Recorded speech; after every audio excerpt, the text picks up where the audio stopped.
ഇപ്പോൾ ടെസ്റ്റോസ്റ്റെറോൺ എന്ന് പറയുന്ന ഹോർമോൺ അത് ഒരു പുരുഷന്റെ ശരീരത്തിലെ ഏറ്റവും ഇമ്പോർട്ടൻ്റ് ആയിട്ടുള്ള ഒരു സാധനമാണ്. തീർച്ചയായിട്ടും. ഈ ടെസ്റ്റോസ്റ്റെറോൺ എങ്ങനെയാണ് അത് കുറഞ്ഞു പോകുന്നത്? അതായത് പുരുഷ ശരീരത്തിൽ ഇപ്പോൾ ഒരു പ്രായം കഴിയുമ്പോൾ അത് കുറയുന്നു, ഓക്കെ, ഒരു 45+ അല്ലെങ്കിൽ ഒരു 50+ വരുമ്പോൾ ഇതിന്റെ ലെവൽസ് കുറയും. അതല്ലാണ്ട് ഇപ്പൊ ചെറിയ പ്രായം കുറഞ്ഞ പയ്യന്മാരിൽ ഉൾപ്പെടെ അതിന്റെ ലെവൽസ് കുറയുന്നുണ്ടെങ്കിൽ അതിന്റെ റീസൺസ് എന്തൊക്കെയാണ്? ഈ ടെസ്റ്റോസ്റ്റെറോണിൻ്റെ പ്രിക്കർസർ എന്ന് പറയാം. ഈ ടെസ്റ്റോസ്റ്റെറോൺ ഉൽപ്പാദിപ്പിക്കപ്പെടുന്നത് എന്തിൽ നിന്നാണ്?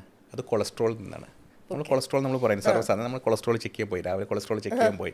ഈ കൊളസ്ട്രോൾ നിന്നാണ് ഈ ടെസ്റ്റോസ്റ്റെറോൺ എന്നുള്ള ഹോർമോൺ ഉൽപ്പാദിപ്പിക്കപ്പെടുന്നത്. അപ്പോൾ നമ്മുടെ ശരീരത്തിന് നല്ല കൊളസ്ട്രോൾ, നമ്മൾ ആ കൊളസ്ട്രോളിൻ്റെ ലിപ്പിഡ് പ്രൊഫൈലിൻ്റെ ആ ഒരു ടെസ്റ്റ് ചെയ്താൽ മനസ്സിലാവും. HDL നല്ല കൊളസ്ട്രോൾ, LDL മോശം കൊളസ്ട്രോൾ, VLDL വീണ്ടും മോശം കൊളസ്ട്രോൾ, ട്രൈഗ്ലിസറൈഡ് മോശം കൊളസ്ട്രോൾ.